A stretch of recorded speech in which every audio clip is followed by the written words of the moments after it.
नमस्कार, आपका बहुत बहुत स्वागत है। मैं हूं आपके साथ वर्षा शर्मा और रुक करेंगे उत्तर प्रदेश की खबरों की और सीधा आपको ले चलते हैं गोरखपुर, जहां बता दें कि कार्यशाला का शुभारंभ किया गया है। मुख्यमंत्री योगी आदित्यनाथ ने इसका उद्घाटन किया है। विकसित भारत उत्तर प्रदेश 2047 विजन है, जहां जनपद में बता दें कि ज्ञानवर्धक कार्यशाला का आयोजन किया गया है, जहां उत्तर प्रदेश के मुख्यमंत्री योगी आदित्यनाथ ने शिरकत किया। इसके साथ ही अन्य लोग भी उनके साथ इस कार्यक्रम में मौजूद है।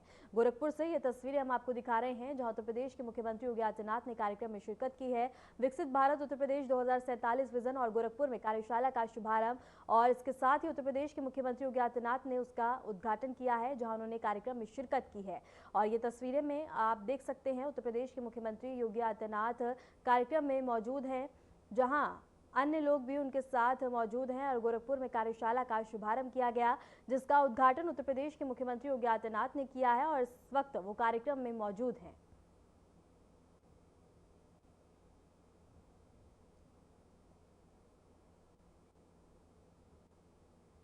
Economic advisor to Honorable Chief Minister.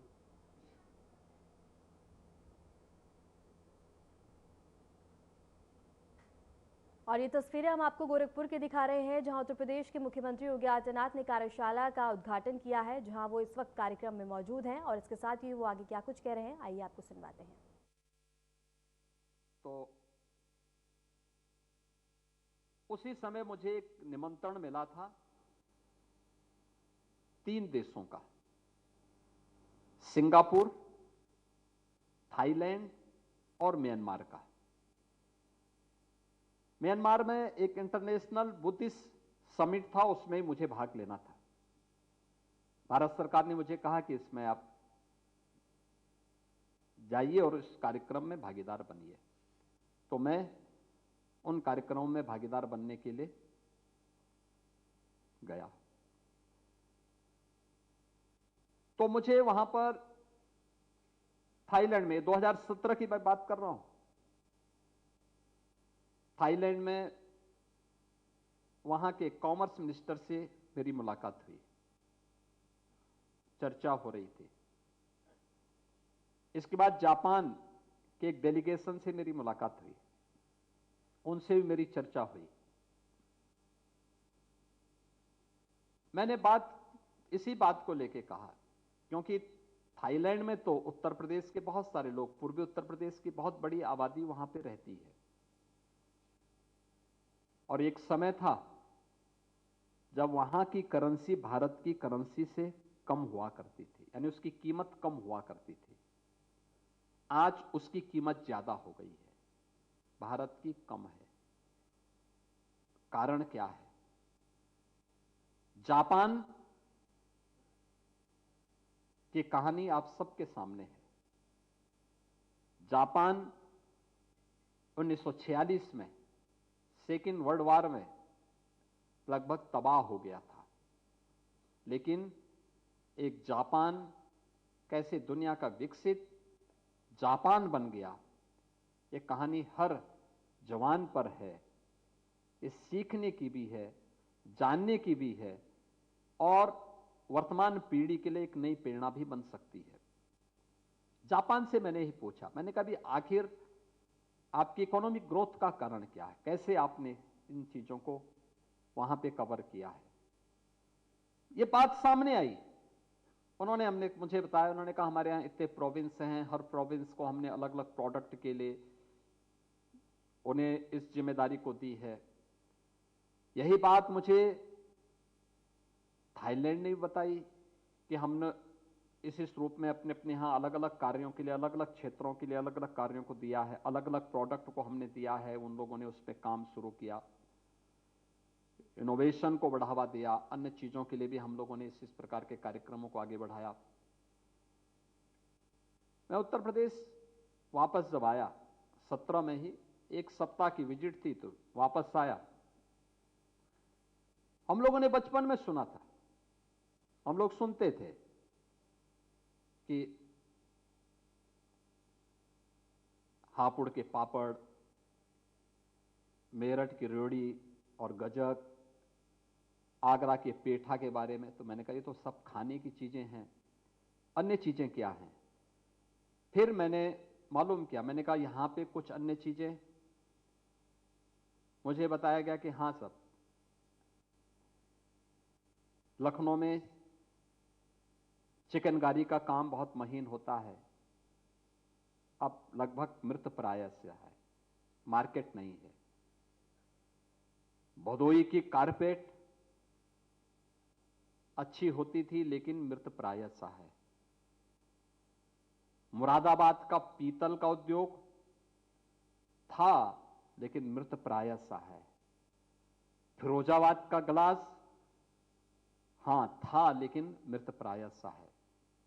देखो मैं ये सब नाम गिन रहा हूं और इसलिए गिन रहा हूं क्योंकि ये उत्तर प्रदेश में था, लेकिन ब्रिटिश कालखंड के दौरान इनकी तकनीक को और आजाद भारत में भी इन्हें तकनीक के साथ जोड़ने, इनको समाज की डिमांड के अनुसार उस प्रकार की डिजाइन के साथ जोड़ने, उनको पैकेजिंग के साथ जोड़ने, मार्केट से लिंक करने और एक्सपोर्ट से जोड़ने की कभी कोई व्यवस्था नहीं की।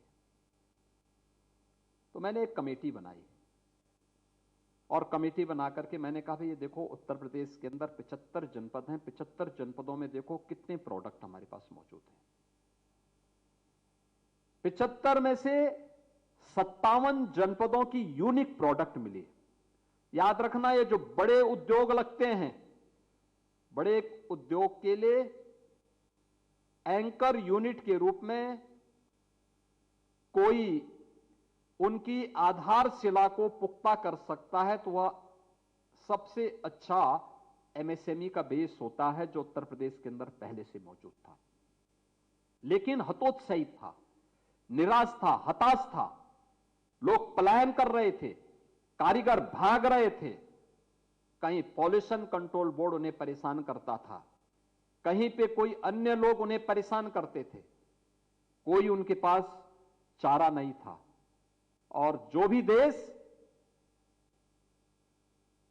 अपने हस्तशिल्पी और कारीगरों का अपमान करे। मुख्यमंत्री योगी आदित्यनाथ ने लखनऊ में नमो युवा रन अभियान को हरी झंडी दिखाकर रवाना किया। बता दें कि नमो युवा रन फॉर ए नशा मुक्त भारत अभियान बीजेपी के युवा मोर्चा द्वारा आयोजित किया गया। इस अभियान को लेकर उद्देश्य युवाओं को मादक पदार्थों के उपयोग के प्रति जागरूक करना और लोगों को स्वदेशी उत्पाद अपनाने के लिए प्रोत्साहित करना है।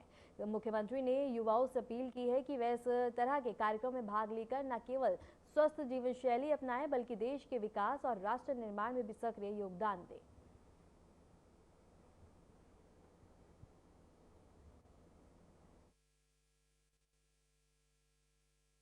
आदरणीय प्रधानमंत्री जी की प्रेरणा से उत्तर प्रदेश ने विकसित भारत विकसित उत्तर प्रदेश के इस अभियान को आगे बढ़ाने का निर्णय लिया और मुझे प्रसन्नता है कि उत्तर प्रदेश के विकसित उत्तर प्रदेश के इस कार्यक्रम को युवाओं का, अन्नदाता किसानों का, श्रमिकों का और समाज के प्रबुद्ध जनों का, व्यापारियों का भारी समर्थन प्राप्त हो रहा है। हर व्यक्ति अपने अपने सेक्टर में सहयोग करने को तैयार है। क्यों ना हमारा उत्तर प्रदेश विकसित हो, क्योंकि यही भारत के विकसित होने का राज है। हमें अपने नगर को, अपने गांव को, अपने कस्बे को भी विकसित बनाना है और विकसित होने की कुंजी है आत्मनिर्भरता में। आत्मनिर्भरता की कुंजी है स्वस्थ समाज में, स्वस्थ समाज की कुंजी है इस प्रकार के नमो मैराथन जैसे कार्यक्रमों के साथ जुड़ने से। आज सेवा पखवाड़ा के क्रम में इस नमो मैराथन के साथ जुड़ रही है। युवा शक्ति अपार ऊर्जा का प्रतीक है। अगर सकारात्मक ऊर्जा के साथ आगे बढ़ता है तो राष्ट्र के लिए कल्याणकारी होता है। लेकिन अगर यही युवा शक्ति नशे की चपेट में आती है तो उस पर घुन लग जाता है। हमें अपनी युवा शक्ति पर गौरव की अनुभूति होती है, लेकिन हमें उसे किसी नकारात्मक विघटनकारी दुष्प्रवृत्ति की चपेट में आने से बचाना होगा। और नशा नाश का कारण है, नैतिक पतन का कारण है। नशा से दूर रहने का आह्वान इस नमो मैराथन के माध्यम से हर युवा के प्रति है। और उस युवा का आह्वान करने के लिए आज हम सब इस नमो मैराथन कार्यक्रम के साथ यहां पर जुड़ रहे हैं।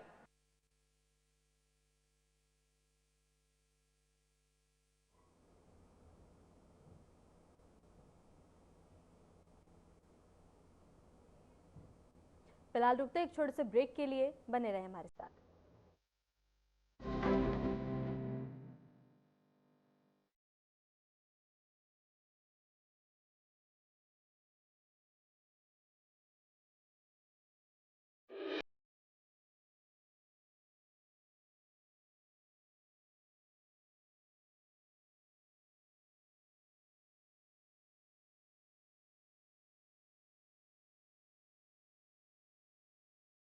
यशस्वी प्रधानमंत्री नरेंद्र मोदी के मार्गदर्शन में माननीय मुख्यमंत्री योगी आदित्यनाथ के बुलंद इरादों ने बदली है उत्तर प्रदेश की तस्वीर। एमएसएमई और निजी क्षेत्र का उद्योग व्यापार फलने फूलने लगा और 2 करोड़ से अधिक युवाओं को रोजगार मिला। देशी विदेशी निवेशकों को उत्तर प्रदेश में संभावनाएं नजर आईं और इससे 60 लाख से अधिक नौजवानों को मिले हैं रोजगार के सुनहरे मौके। निष्पक्ष एवं पारदर्शी प्रक्रिया से 8.5 लाख से अधिक युवाओं को सरकारी नौकरियां मिली।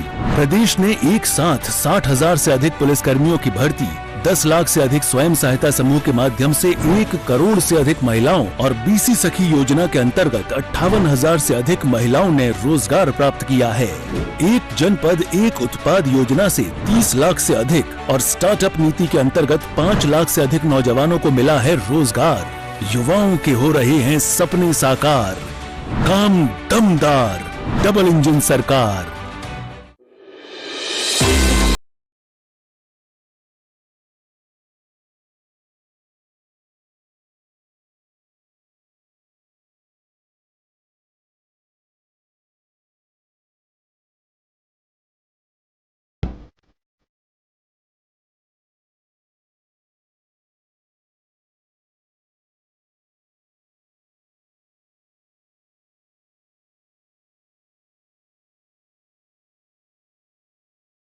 ब्रेक के बाद स्वागत है। खबरों में आगे बढ़ते हैं। यूपी के आगरा के एकलव्य स्पोर्ट्स स्टेडियम में नमो युवा रन का आयोजन किया गया। कार्यक्रम का शुभारंभ प्रदेश के उप मुख्यमंत्री केशव प्रसाद मौर्य ने हरी झंडी दिखाकर किया। इस अवसर पर उप मुख्यमंत्री ने कहा कि नमो मैराथन का आयोजन एक महत्वपूर्ण उद्देश्य के साथ किया गया। इसका लक्ष्य है नशा मुक्त भारत, विकसित Bharat, one nation one election और विश्व पलट पर अग्नि भारत का निर्माण। दौड़ में बड़ी संख्या में युवाओं ने भाग लिया और ऊर्जा, जोश और देशभक्ति का प्रदर्शन किया। कार्यक्रम के दौरान उप मुख्यमंत्री ने युवाओं को संदेश देते हुए कहा कि वे सकारात्मक सोच और स्वस्थ जीवन शैली के साथ राष्ट्र निर्माण में अपनी अहम भूमिका निभाएं।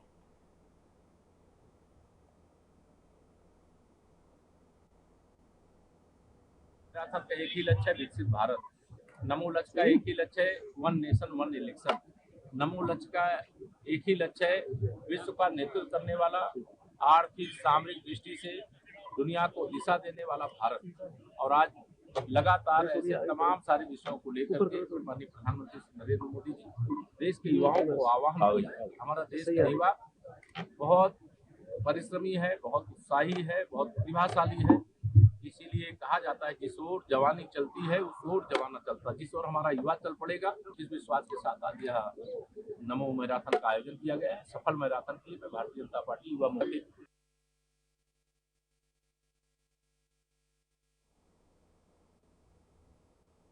डिप्टी सीएम ब्रजेश पाठक बरेली के कैंट थाना क्षेत्र स्थित पूर्व बीजेपी सांसद धर्मेंद्र कश्यप के आवास पहुंचे। इस दौरान बता दें कि ब्रजेश पाठक ने पूर्व सांसद और स्थानीय कार्यकर्ताओं से मुलाकात की और उनके आगामी पंचायत चुनाव को लेकर विस्तार से चर्चा की। बैठक में चुनावी रणनीति, क्षेत्रीय मुद्दों और जनता के हित से जुड़ी योजनाओं पर बातचीत हुई।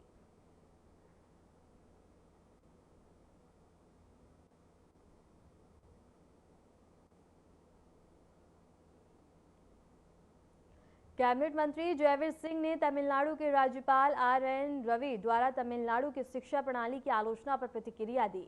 जयवीर सिंह ने कहा कि पूरे देश में नई शिक्षा नीति लागू हुई है और हर राज्य को इसका समर्थन करना चाहिए। उन्होंने बताया कि नई शिक्षा नीति बच्चों के उज्जवल भविष्य, भारत की विश्व स्तरीय क्षमता और राष्ट्रीय एकता के लिए महत्वपूर्ण है। बीजेपी नेता सुब्रत पाठक द्वारा दिए गए बयान पर राहुल गांधी और अखिलेश यादव के घर में आग लगा देंगे। जयवीर सिंह ने कहा कि इस तरह की बातें काफी विटककारी होती हैं।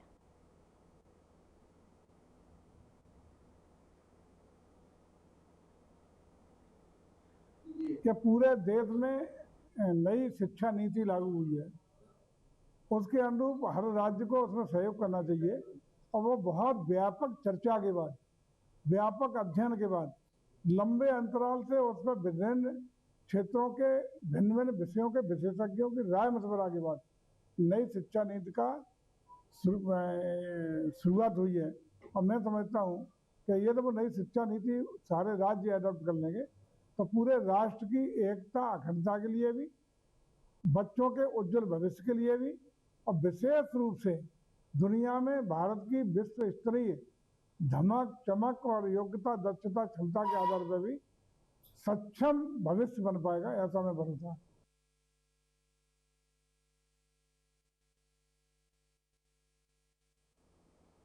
मिशन शक्ति अभियान के तहत गाजीपुर में राइफल क्लब में एक विशेष कार्यक्रम का आयोजन किया गया। इस अवसर पर महिला सशक्तिकरण के क्षेत्र में योगदान देने वाली 5 महिलाओं को सम्मानित किया गया। कार्यक्रम में प्रशासनिक और पुलिस अधिकारी उपस्थित रहे। सीएम योगी के लाइव संबोधन के साथ अभियान की शुरुआत की गई। यह अभियान 20 सितंबर से शुरू होकर 21 अक्टूबर 2025 तक चलेगा। जिलाधिकारी ने बताया कि इस कार्यक्रम का मुख्य उद्देश्य महिला सशक्तिकरण से संबंधित योजनाओं का प्रचार प्रसार करना और इन्हें समाज के अंतिम व्यक्ति तक पहुंचाना है।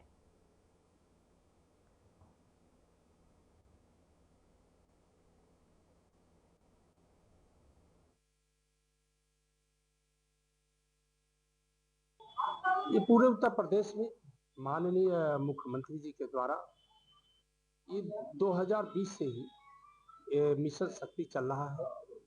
उसी की कड़ी में आयोजन किया गया जो उत्तर प्रदेश से माननीय मुख्यमंत्री जी ने महिलाओं के लिए सुरक्षित और योजनाएं चलाए हैं, जो हर निचले पायदान तक ये योजनाएं पहुंचनी चाहिए।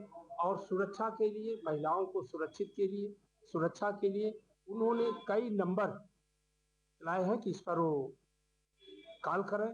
और देख रहे हैं आप, जब से माननीय मुख्यमंत्री जी आए हैं तब से यहाँ 0 टॉलरेंस की नीति पर सरकार चल रही है। देखिए, मिशन शक्ति 5.0 का औपचारिक की शुरुआत माननीय मुख्यमंत्री जी द्वारा आज लखनऊ से की गई है।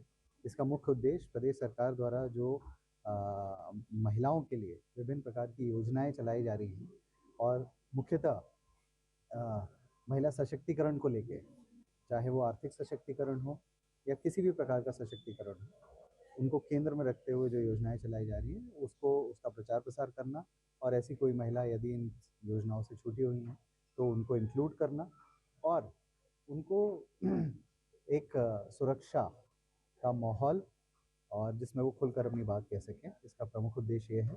इसकी औपचारिक शुरुआत कल जिले स्तर पर हम लोग भी यहाँ पर करेंगे एक बाइक रैली के माध्यम से।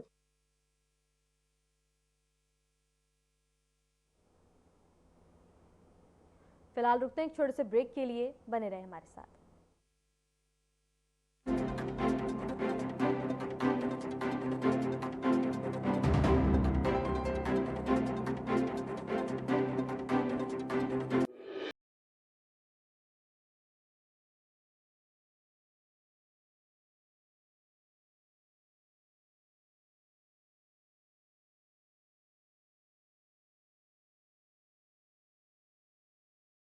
नए भारत का नया उत्तर प्रदेश यशस्वी प्रधानमंत्री नरेंद्र मोदी जी के विजन के अनुरूप बन रहा है।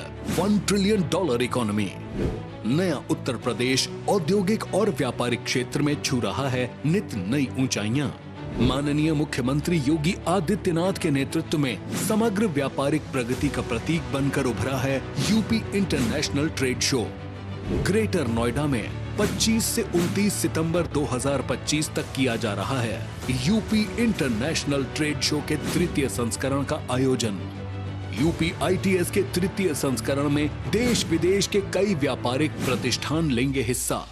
दुनिया देखेगी नए उत्तर प्रदेश के ट्रेड, ट्रेडिशन एंड ट्रांसफॉर्मेशन के साथ ही कला और संस्कृति की अनोखी झलक। आप भी आइए, अपने व्यवसाय को दीजिए वैश्विक उड़ान। UP international trade show, sourcing का अद्वितीय मंच।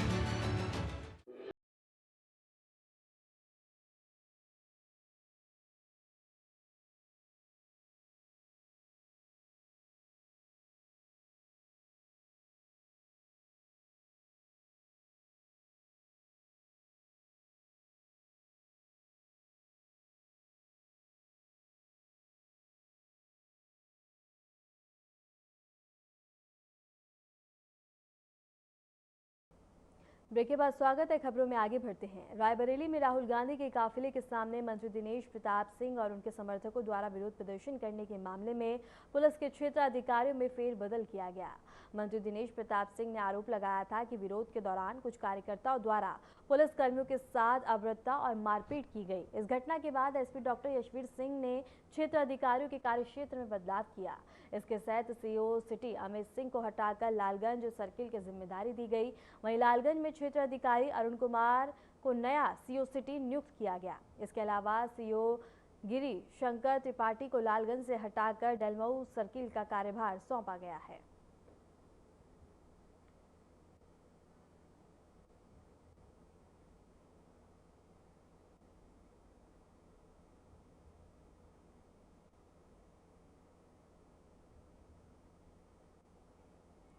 रायबरेली से खबर हम आपको बता रहे हैं, जहां डलमऊ सर्किल को जिम्मेदारी सौंपी गई है और इसके साथ ही राहुल गांधी के काफिले के सामने मंत्री दिनेश प्रताप शाही के और समर्थकों द्वारा उनके काफिले को रोकने के बाद बता दें कि बड़े फेरबदल किए गए हैं और बदलाव किए गए हैं।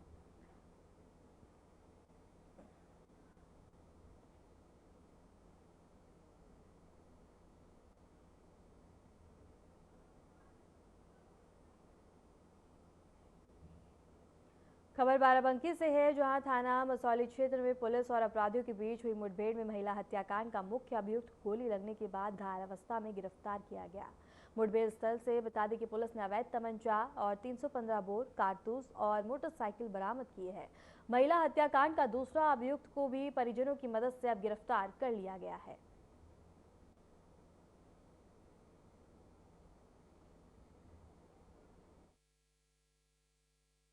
थाना मसौली क्षेत्र में लोगपुर नहर के पास एक महिला की डेड बॉडी मिली थी और इसके परिजनों के द्वारा जो तहरीर दी गई उसकी स्वतंत्र धाराओं में थाना मसौली में FIR पंजीकृत की गई। दूसरे अभियुक्तों को नामजद किया गया था। एक अभियुक्त दीपेंद्र की गिरफ्तारी परिजनों के सहयोग से पुलिस के द्वारा की गई थी। दूसरा एक राजू अभियुक्त था जो कि इसमें फरार चल रहा था, वांछित चल रहा था। उसके संबंध में आज सूचना प्राप्त हुई थी कि वो नहर पुलिया के पास मौजूद है। इस पर हमारी थाना मसौली की टीम वहाँ उसकी घेराबंदी उसकी की गई और गिरफ्तार करने का प्रयास किया गया। अभियुक्त के द्वारा बड़ा आक्रामक होकर के पुलिस टीम पे फायरिंग की गई। पुलिस के द्वारा आत्मरक्षार्थ जवाबी फायरिंग में नियंत्रित रूप से फायरिंग की गई, जिसमें अभियुक्त को भी चोटें आई हैं। उसके पैर में गोली लगी है, उसे तत्काल यहाँ जिला अस्पताल लाया गया है।